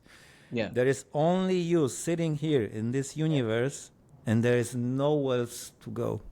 It's just you. It's with you forever. Yeah. Like, I ask recently, very frequently, people, have you ever really contemplate how long is infinity? And people are like, what do you mean? Like, do you know how long it is, infinity? Like, it is not from here to here. It is forever and ever. Forever. Without beginning, without end. Yeah. And just our mind is not ready for this concept. How do you understand infinity and God? No, that's a really good topic. And it's one that close to my heart because it touches upon something that I have to now deal with in real time because I see something else. And I'm not quite sure how to reconcile these two. Because I understand everything that Leo is saying, and I've seen that instance from which everything is just you, but it was not experienced through this infinite love that he's talking about.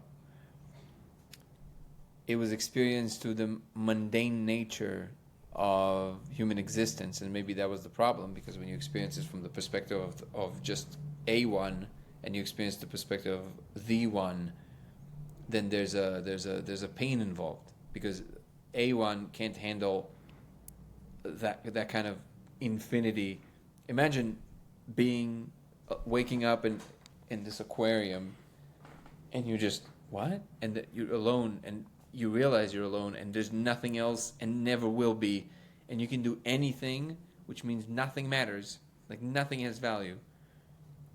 It's essentially a form of hell from that perspective, from the perspective of perceiving it that way, right? So the only way, when Leo is talking about it, that's like the ultimate love, the infinite love that just encompasses everything and it cannot be anything else. So what's interesting about that is because I see that he's truly experiencing it. He couldn't say the things with so much impact without actually embodying it. Yeah. Mm-hmm. But and this is a conversation, I just came back from visiting a friend of mine, and he is it's the first time he's going to be talking about it publicly, because he never talked about it publicly. He's a public figure. He's a famous person, and he never. So we recorded a little podcast because he never spoke about it publicly, but he feels like it's time. Like he can talk about his DMT experience and all that stuff. And he said something interesting. He said, because he was exactly of the same opinion and understanding as Leo,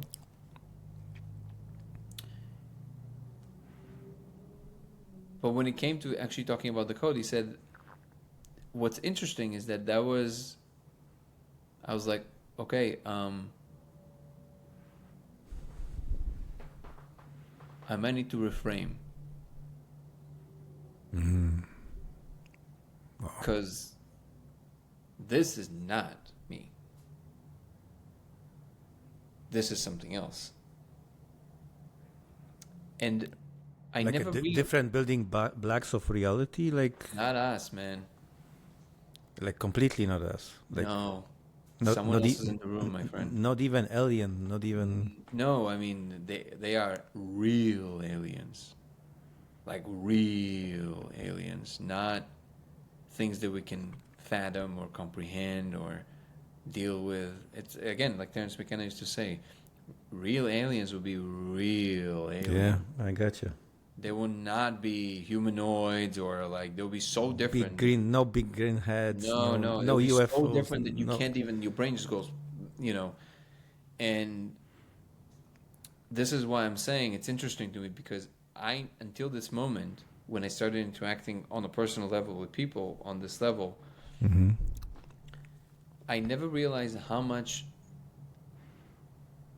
this means to people. What Leo is talking about, if they experience it, because, and there's an open space to, okay, maybe framing things is important, because I never want to be in a position of taking something away unless it replaces it with something better. But because I'm not quite sure, at the moment at least, how is it better? I have to be very careful with the way that I'm talking about I'm talking about a lot publicly, Yeah, I admire your courage. Well, I appreciate your compliment. It has nothing to do with courage. It has to do with me wanting to connect. So this is my way of connecting. I think it's got a lot to do with courage, because you are, uh, like we spoke privately before we started recording. You are. This is you, and this is the whole culture, and you are bold enough to face. You came out with this amazing discovery. It could be probably the most amazing discovery ever, and you still doing this, right, step by step. So again, like I told you in private, I deeply appreciate your compliment, and I take it, because to some degree, sometimes it does require some courage to have the voice of your conviction, or the connection to what you really are, so you can proceed with confidence, because it's very easy to kind of lose yourself in conceptual, in private things, personal things. So maybe a little bit of courage is required. But when it comes to, I can't do anything else but speak about it, because it's the one thing that I feel like I was literally born to do, like this specific thing. Yeah, you mentioned very that. Weird. Yeah. And so the gift was handed to me. So I see it as a gift, not as a thing to be reckoned with. Even though the journey is always there through all the elements, but this is what I'm saying. I'm not trying to be fake humility. I'm just telling you I appreciate it, but it feels good most of the time to do this. So I don't know how much courage is really involved, in most of it. But have you ever contemplated that out of all 8 billion people, the consciousness choose you for this discovery? I don't think that's possible. Or you choose that. You see, that's too much for me to entertain. It's almost like I never understood people who come back from these spaces and believe they're Jesus Christ. Because it's like, it's not about like being this persona. I'm not saying that's what you're saying. I'm using it as an example where the probability of you being so special to do this one thing that nobody else will ever get to do, to me, is it's just not, I don't know, the way my brain works, it's outside of the realm of possibilities. So the only thing that does make sense to me is that it must be one function within many, which makes more sense, of different kinds to bring about a certain change. And this is one of them, for sure. And that, because the uniqueness of others is, I don't know, it just makes sense to me that it has to be the key. The key has to be that we all come together and we do this together, and we bring all of our gifts together and put it in the middle and say, here, now we go up together. Like that's how I view it, right? And because it's a very strong conviction and sentiment in me, the way that I view what I'm doing has to be part of a larger picture, and then I constantly have to think, how does it match everything else?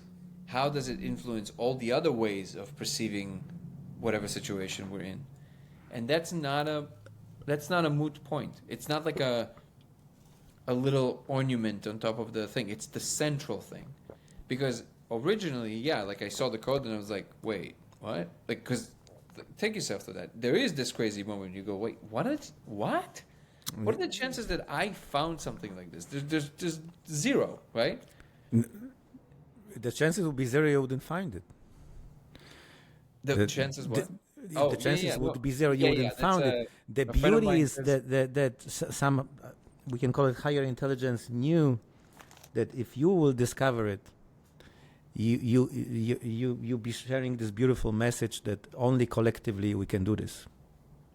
You are not focused on yourself. You share the message only collectively. We can go forward from this point now on, and that's what you do, right? You connect with scientists and share it on. I'll take that. That I'll take, because that's exactly where I see myself doing, and I'm happy, and I see that as my gift. The universe handed me a gift. I trust you with this. I believe you'll do good with it, and that is like the highest accolade, right? And so I'll take that compliment. But when I hear courage, it implies that I have to sit and like, I'm gonna face the world, that I don't feel that that's where I'm acting from. I don't know if I would survive if I would be doing it from that place. So I guess I'm just trying to stay. I think if I have to see my value in any way, It's that I report very honestly about the truth of what I'm experiencing, why, and where I'm convinced of something. I will voice it as such without the need for anybody's verification, because I know I did the work to verify it to all the possible levels that human can verify it. And it's not necessarily just with other human beings. You just kind of verify information. There's a lot of different ways to do that. But because I know I can do that with myself, I have a certain conviction about certain things. But when I know something is a little inaccurate, it's almost like I have a responsibility to say that it's inaccurate, because then I catch myself in a... It's very easy to slide into a egoic game. You know, it's like, oh, yeah, I'm brave. If I am, I'll admit that I have to do work to proceed. But in this case, I really think, I don't know necessarily if the compliment is fully merited. I do take your compliment fully about being able to do my best to deliver a balanced message that can be absorbed by as many individuals as possible and bring everybody together. That I definitely am trying to do actively. Yeah, we didn't tell the whole story how you were able to put all pieces together. This will take probably another podcast. We highly recommend the podcast with Danny Jones, when you explain step by step, following number 42, and all this researching on the web. It was an enormous process, right? Yeah. And do you mind if I complete the previous thought? It's important. Yeah, sure. Go ahead. I'm sorry. Yeah. No, don't be sorry. I realized that we kind of slid off it. Okay, so I'm not sorry. Just there you go. Perfect. So it's about the point of the seeing the code and what it means in terms of the oneness. Mm. So the reason that it's important for me to outline is because it's that part actually maybe requires a little bit of, maybe not courage, but definitely inner struggle.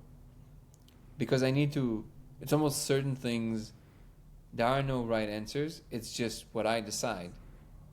Because the reason there are no right answers, because the universe doesn't know. The universe doesn't know what will happen if I zig or I zag. It doesn't know. And because of that, that's up to me to decide, and then everything has to live with the consequence. And it must be done. There's no turning back. There's no looking left. It's what it is. And so the best way I found to deal with it is that I do keep some things to myself at this point, because I'm not certain that they serve a purpose of greater good of all. But I can speak around them to some degree, which allows me the freedom to still express myself and not feel like I'm alone or caged in, which will eventually lead to very negative effects inside of me, right? So I found a way to balance that part. And this is definitely a big one, because like my friend said, I had to kind of reframe, because this doesn't feel like... So if I have to put like a guess there, I think that it doesn't go us, the one. And some people will say, well, that was obvious. And I say to that, I'm not so sure that was obvious to you. Because it sounds like, the way that most people talk about that, it's almost like they believe that we're about to ascend to and it's so clear to me that whatever that is, the ultimate picture, yes, at the top, all the way up there somewhere, it has to connect, because it is one system to some degree, of course. That is a given. But I think that what people point to in their soul and mind, and when they say the one, what they actually are pointing to the local one. To them, it seems like it's the ultimate one, but it's just a local one, which might be the human one, or even like a local area of humans and other things like us. But for example, a lot of the stuff you encounter on the DMTs, in the DMT space, that's definitely not us. Like, that's something else entirely. And they probably have their own local one, right? And why wouldn't it be the case? It has to be an ecosystem. And I think that what's happening now is that we're starting to be aware of the fact that we're part of as always, we're part of a larger neighborhood of more things happening. And there are certain openings, there's certain portals that are opening to certain understandings that might, I'm not sure, that might only be open for a certain period of time. So we can square certain things, or we can align with certain things with the rest of the system, and then they might close again, and then systems will be apart again for whatever function needs to be happening. And then from that point of view, again, it will look like our local area is like, everything there is. It's just kind of like we used to think that the galaxy is the entire universe, right? So it's almost like we're going to discover there's other galaxies, but then because of very specific functions in the system, it might need to close back into not knowing that there's other galaxies again for some reason.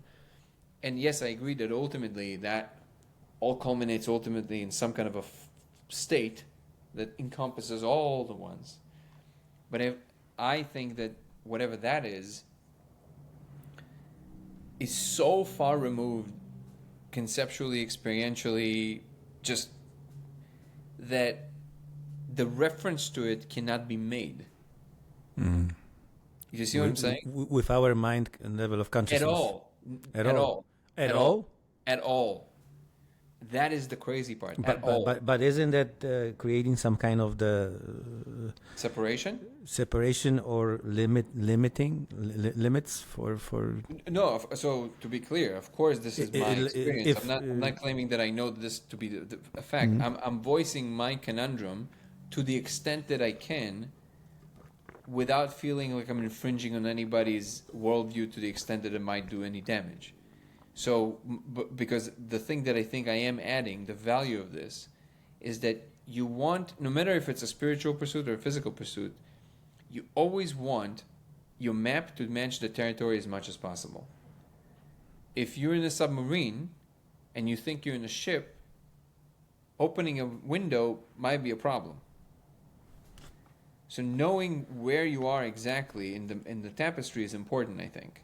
And because of that, and it seems that the system does want us to be aware of exactly where we are and what is it doing. So I'm listening to what Leo is saying, and I've heard it quite a few times before, and I've had some experiences that, at least in content, they're similar, but not in spirit, because I admit that the way he speaks, I feel what he's saying. He's there. I think he's enlightened, truly. And so it will be interesting to exchange notes, and to some degree I even know what his answer is going to be because I'm familiar with this kind of conversation.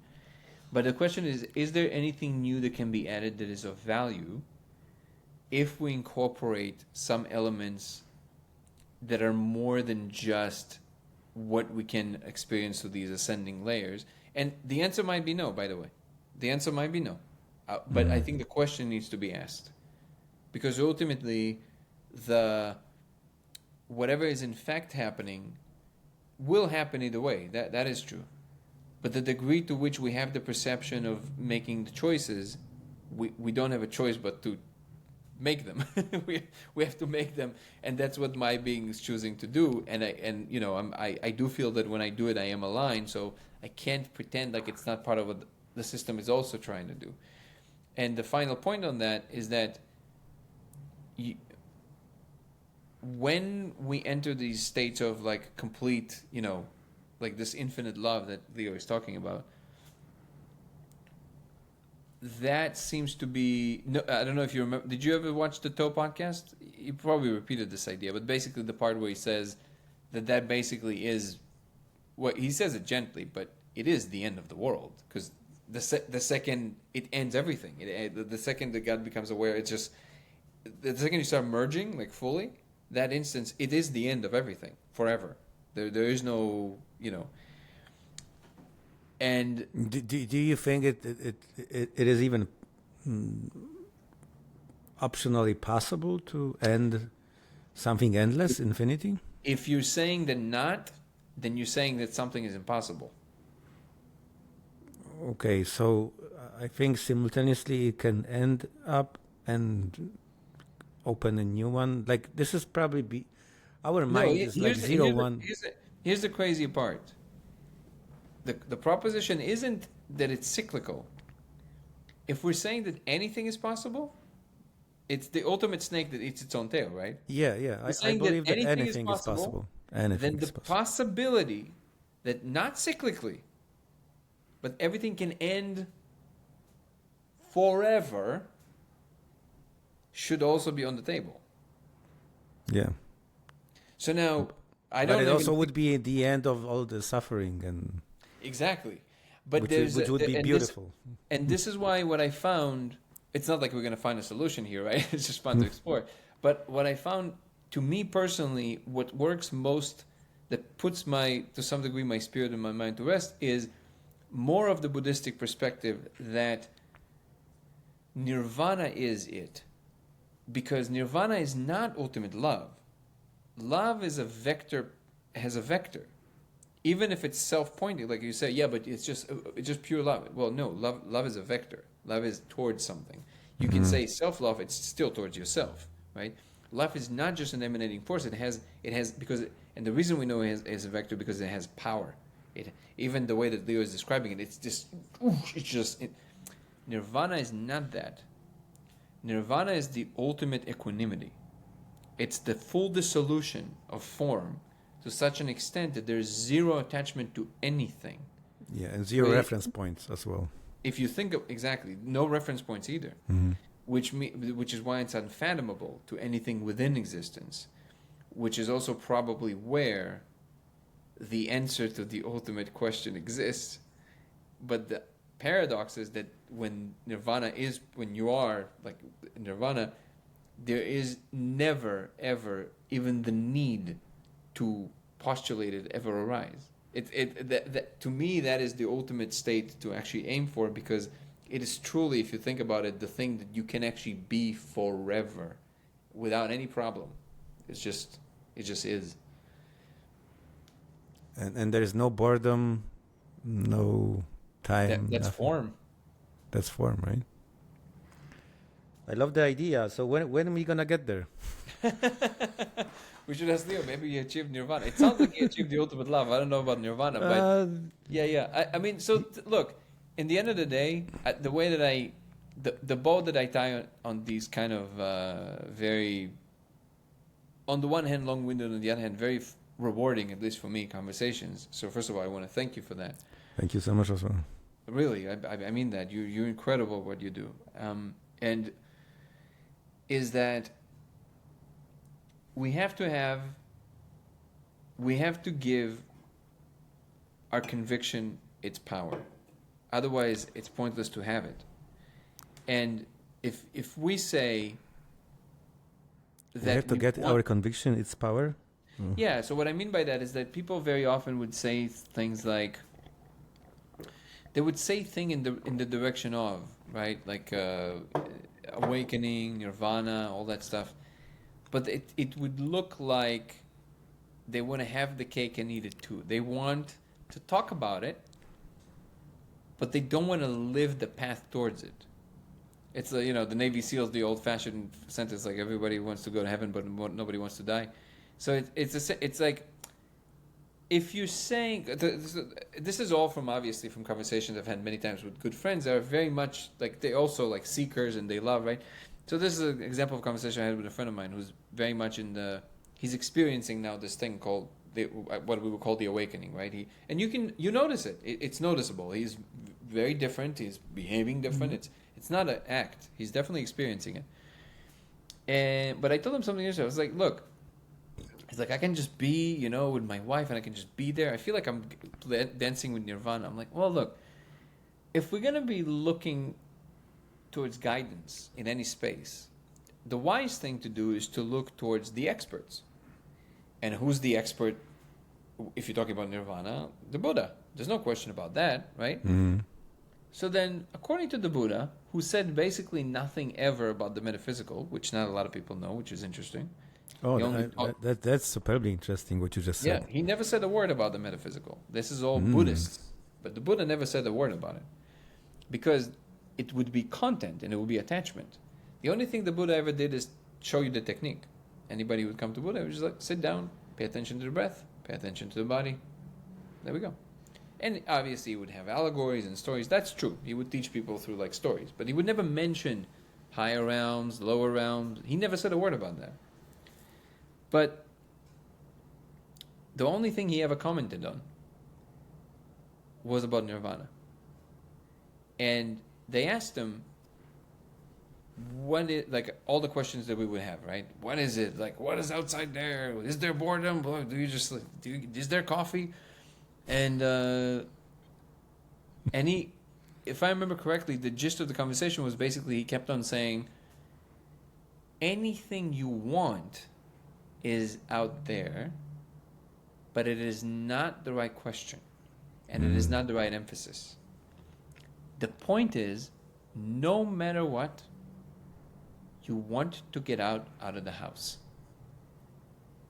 And what he meant by that is the karmic cycle. And some of the interpretation, some of the that's a very heavy topic you mentioned brilliantly in your podcast. Yes, so you heard this, right? So the karmic cycle, no matter how high you go, you can always fall to the lowest. So therefore, you have to get out of the house. Is your discovery going to help us to finally get us from the house? I hope so. Because for some people it's becoming unbearable, you know. I'm doing my projects. I met some really superbly conscious people beyond everywhere, traveling all over, and most of them are so tired of those incarnations, and they're looking for at least a slight break of experiencing. I think that's the issue, isn't it? Unless should we hope that God finally will get this self-realization and will end, or what are the exit strategies from home? I mean, the grace of God is you get to go to sleep and you get to die. That's the grace of God. But so to tie it back to the experiment, I think. So the punchline of that whole interaction with a friend of mine basically was, I told him, look, if you're convinced that you're moving towards Nirvana, the truth is that there is no other way but to relinquish everything, right? So you got to relinquish your family, you got to relinquish your wife, you got to relinquish foods and sex and everything. According to the expert, there is no way to do it without that, because you won't be able to relinquish in the right moment when the moment comes. You won't be able to relinquish reincarnation. Because no, what do you mean? No, but one more. one more fix. You have to start somewhere, right? And to tie it back to the code, I think as long as we're playing the form game, which we obviously are, it has value. I believe so. I rather enjoy this. I just know that if I want to have the power of my conviction, if I would believe that I truly is okay, well, the only thing we should aim for is Nirvana, then what I'm doing now makes no sense. I should go to a cave and stop talking, and there's nothing else to be said. Neti, go sit. That's it. But if I am playing the form, which I rather enjoy at the moment, okay, let's see if there's other ways of framing the whole thing that can extend the not the pleasure dial, but the balance dial to an infinite degree. Can we aim towards the infinite vector in a way that will be happy that will be here forever? Can we do that? Because that is another question. Oh, that's a great question. And I think we can. That's a deep question. Yeah. And I think we can. And I think the code is part of that understanding that we can, first of all, we're for a fact a part of something much larger. No matter if you're a physicalist or Buddhist or Christian, doesn't matter. You need to be aware of the fact that there is a bigger picture, and it might not be what you thought it was. Mm-hmm. And if we can learn how to be okay with these kind of perceptions, I think we start playing with how to truly evolve the universal skill of accepting things for what they are, and then thriving under that. Not just accepting it as what can I do? But thriving into it. And if my work means anything, I think it's along those lines. Because that's how I try to live my life. No matter, whatever it is, but at the same time, can we thrive under that? And if not, what kind of moves we can make? One of my favorite books of all time is The Beginning of Infinity by David Deutsch. Because he talks about exactly that, not from a spiritual perspective, but from the perspective of what knowledge is how things like us in the universe are gifted with this ability to produce real knowledge and how it plays a role in everything else into these infinite channels. And I can't, like I said already in this interview, and God forgive me, but I at the moment at least, in God, my which is level of you. development, yeah, I really want to see if we can reconcile. Can we live? Can I enjoy my meditations and my journey at the same time? Can I have both? Well, thank you so much for this so open-minded, so brave statement. I can share a short story at the end. Please. I was sitting in the jacuzzi and I had a session with mushroom. I didn't answer your question. What happened on 28 grams?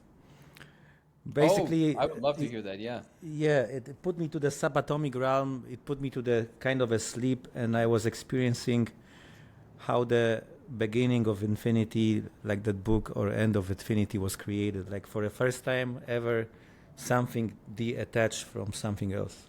And I was begging for mercy for 8 hours.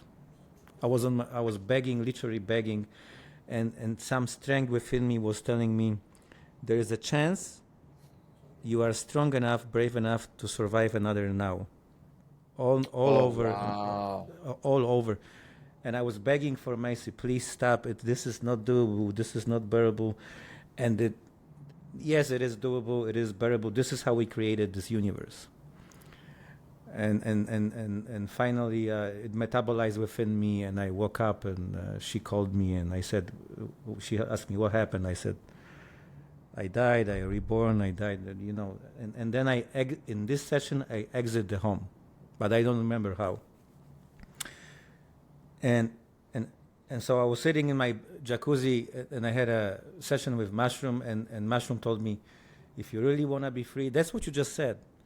You got to drop all of the attachments. And the final attachment was a love with her. And I said, it's not doable. I can do this. I cannot lose this attachment. And the mushroom said, yes, you can. So I asked the mushroom, so help me. And the psilocybin, is reconnecting your neural pathways. And finally, I built the courage within me, and I dropped this attachment. And 6 months later, we broke up. And the mushroom told me, this was your creation. Wow. You dropped this connection. That the mushroom tricked me. And this is the price. Tricked you? It didn't trick. We can call it tricked me, or I tricked myself. But I dropped this attachment, and then something more magical things happen. Like sometimes we think this is the best we can get, or the best we can do. There is no limits to anything. Like we can go full throttle, as you. In both directions, yeah. Yeah. I want to ask you at the end the complete questions from like a different direction. What do you do on a daily basis? Like, how do you live your life? Like, I'm not asking about some private details. Like, how do you stay healthy? What is your diet?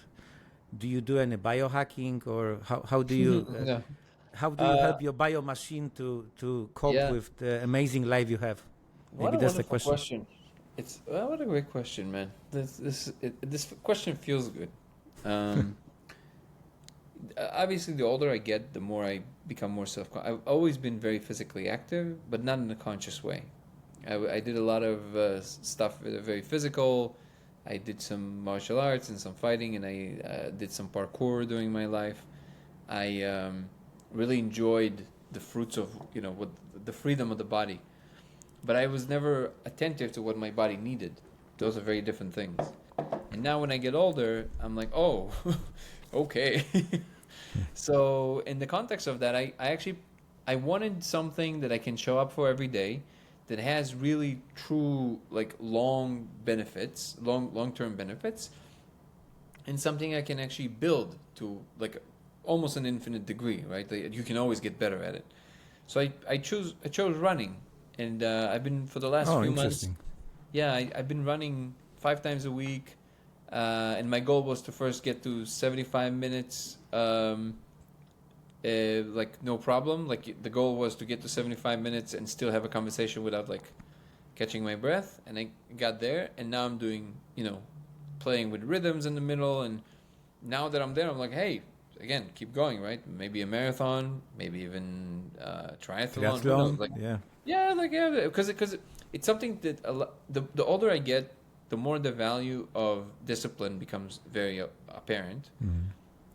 Also because, especially with getting closer to being parents, it's like, okay, you gotta show up. Like, you can't be whatever feels like it, right? So that showing up is very important.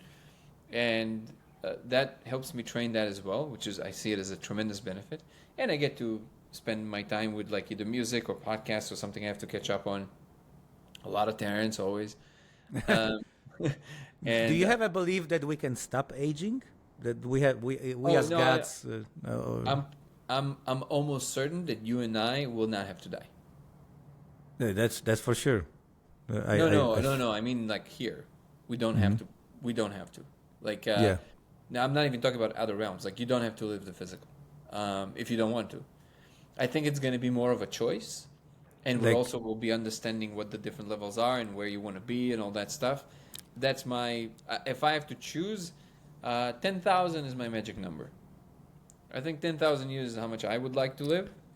And, but do you mean like transforming consciousness to a different body, different vehicle, or different realm? I think that if you live that long, obviously the future, the way it's going to look is going to be very different than this. So of course we're going to be taking different forms and all of that stuff. But I really want to see the galaxy. Like, I really want to go see the galaxy. It's like it's a beautiful dream. I love it. It was my biggest dream since I was a little kid. I really want to see the galaxy, and I'm not against going to other realms and living there. It's just that I'm not quite yet. I would love to see the galaxy. So I'm with Elon. I don't know, people hating on him and everything. I'm with it. Like, let me see the galaxy first. I ask many people, what's your biggest dream? And they say, I want to buy a bigger house or bigger. You want to see the galaxy. Well, the thing is, this is funny because obviously it was always just like, oh my God, it's almost sad. It was like, I know I will never be able to do that. So it's like, but it's fun to live in that place as if you could, right? So then when things started happening around the aging thing, and I'm like, oh, interesting, we might see 300. That's actually like a very high possibility that you and I will see 300 in a good condition too. Not like you're 90 and you're like barely walking, right? So if you could live like a 25-year-old, like a 30-year-old till 300, 400, I'll take it. Like, people like, some people will be like, what are you talking about? I want to get out right now. I'm like, okay, well, something needs to be worked on then. But then I was like, wait, why do we stop there? So now that I'm thinking, wait, also with everything that I've discovered, I'm like, wait a second. Do we even have to die? In that case, dude, I want to see the galaxy. Let's go see the galaxy. I want to see the galaxy. And it's just that scene from Contact when she goes and she sees that. I love that movie. Yeah, it's amazing. Beautiful. Yes, that's why amazing. I put, by the way, with Chase at the end because he looks so much like her dad. Yeah. You talked with Chase about it. I remember. Yeah, it's so funny. So when she sees this celestial event, when she's like, that. I gotta see that. Yeah. It's just wow. That's like, since I was a little kid, I just wanted to see these kind of things. So will that actually happen? I would love to believe so. But you said everything is possible. Anything is possible, but not in any order and not in any period of time. That's important to mention. But I do believe it's possible. My magic number is 10,000, which my fiance is like, thinks that I'm insane. She's like, give me 150 years and that's asking too much. I'm like, no, 10,000 is a good number. It's a round number. You get to experience enough. Imagine how much wisdom. First of all, I would do a different career every 100 years. Imagine, because in 100 years you can learn so much. You could be like every 100 years change a career, do something else. That's 100 careers, right? You said that you're a huge fan of Terence McKenna. Terence McKenna was advocating at his last years that we are that close to start living in imagination. That's our next realm, right? Yes, and I think it's very possible that it's basically the combination of technology and what consciousness can do, because it is one thing. And I do believe that I have this short video that I called Are We AGI? I do think that we're about to discover that we're it. The whole thing was just, and it does not subtract anything. It doesn't make us mechanical or anything like this. I think that we are going to allow our imagination to roam free and do whatever. That's what it's all about. Yeah, and I think this is the best conclusion of this amazing conversation. I would like to ask you at the end, what are your next your plans, dreams? Where our viewers and listeners can find you? When is the movie coming out? Hopefully within 7 to 9 months. We're working on it. Still trying to find some portions of it. I mean, we're still working on it, no matter what. But the second we get more of the bigger budget, then we'll be able to do the things that we actually have to, start doing the bigger things in the middle. 7 to 8 months.